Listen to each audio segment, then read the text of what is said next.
Hello everyone and welcome back to my YouTube channel Chess with Arya. Today we are going to learn a composition, and first we are going to see the game and how it led to that point so that you can get familiar to squares like that, and so that if there is a position similar to that in your actual game, then you will be able to implement the composition into your game.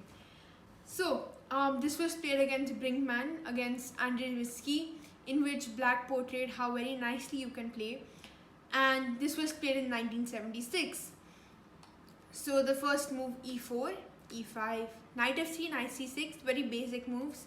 Bishop to b5, Ruy Lopez, a6, bishop a4, d6, c3 and f5. These are all very basic opening moves where you're trying to get the center, bring your pieces in the center very actively, proactively, creating threats, counter-attacking. d3, protecting the pawn on e4. Knight to f6, creating some pressure, not much to be honest. Bishop to g5, now pinning the knight so that there is no more pressure on the pawn on e4. Bishop to e7, stopping the pin. Knight to bd2, the pawn on e4 is now being protected well with two pieces and two pieces attacking it, so it's very majority, and so there would be no effect in the exchange. Castle, knight to g4.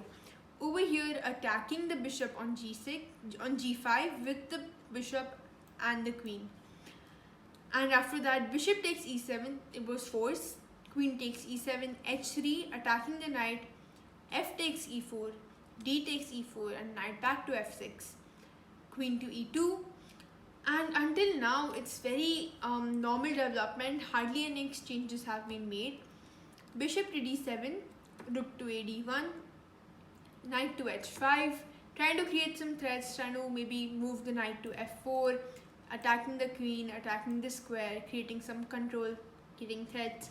Bishop to b3 check, king h8, knight to c4, knight to f4, queen d2, knight takes h3, king h2.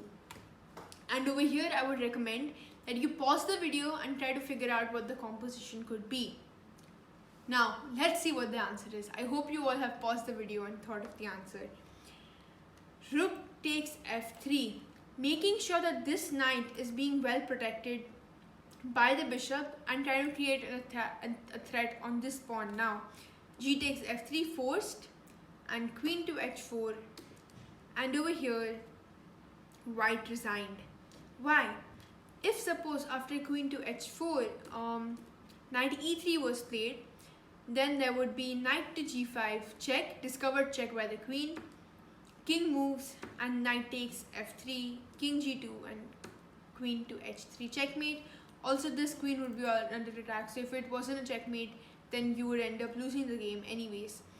And if suppose after queen to h4 king g2 was played, trying to stop the check, then knight to f4 check, king g1 and queen g5, with an idea of a discovered attack over here, checking the king moves, then there's always this bishop coming for the attack. And basically what we're trying to prove is that the game was almost over. Now in this position, what do we notice? We noticed that the calculation that black had made had been so precise that white had been forced to resign and give up on the game. What does this teach us? That if you calculate the game properly, then you will be able to convert any situation into a winning situation. So I hope you learned something new in this game. Please pause the video and try to resolve it if you didn't figure out it in the first place, and try going till the end. Don't stop a variation just because you think it's bad, or just because you think you're going to win for sure. Try to go until the end, till you can get a checkmate. Thank you. I hope you learned something new. Please like, share and subscribe to the video.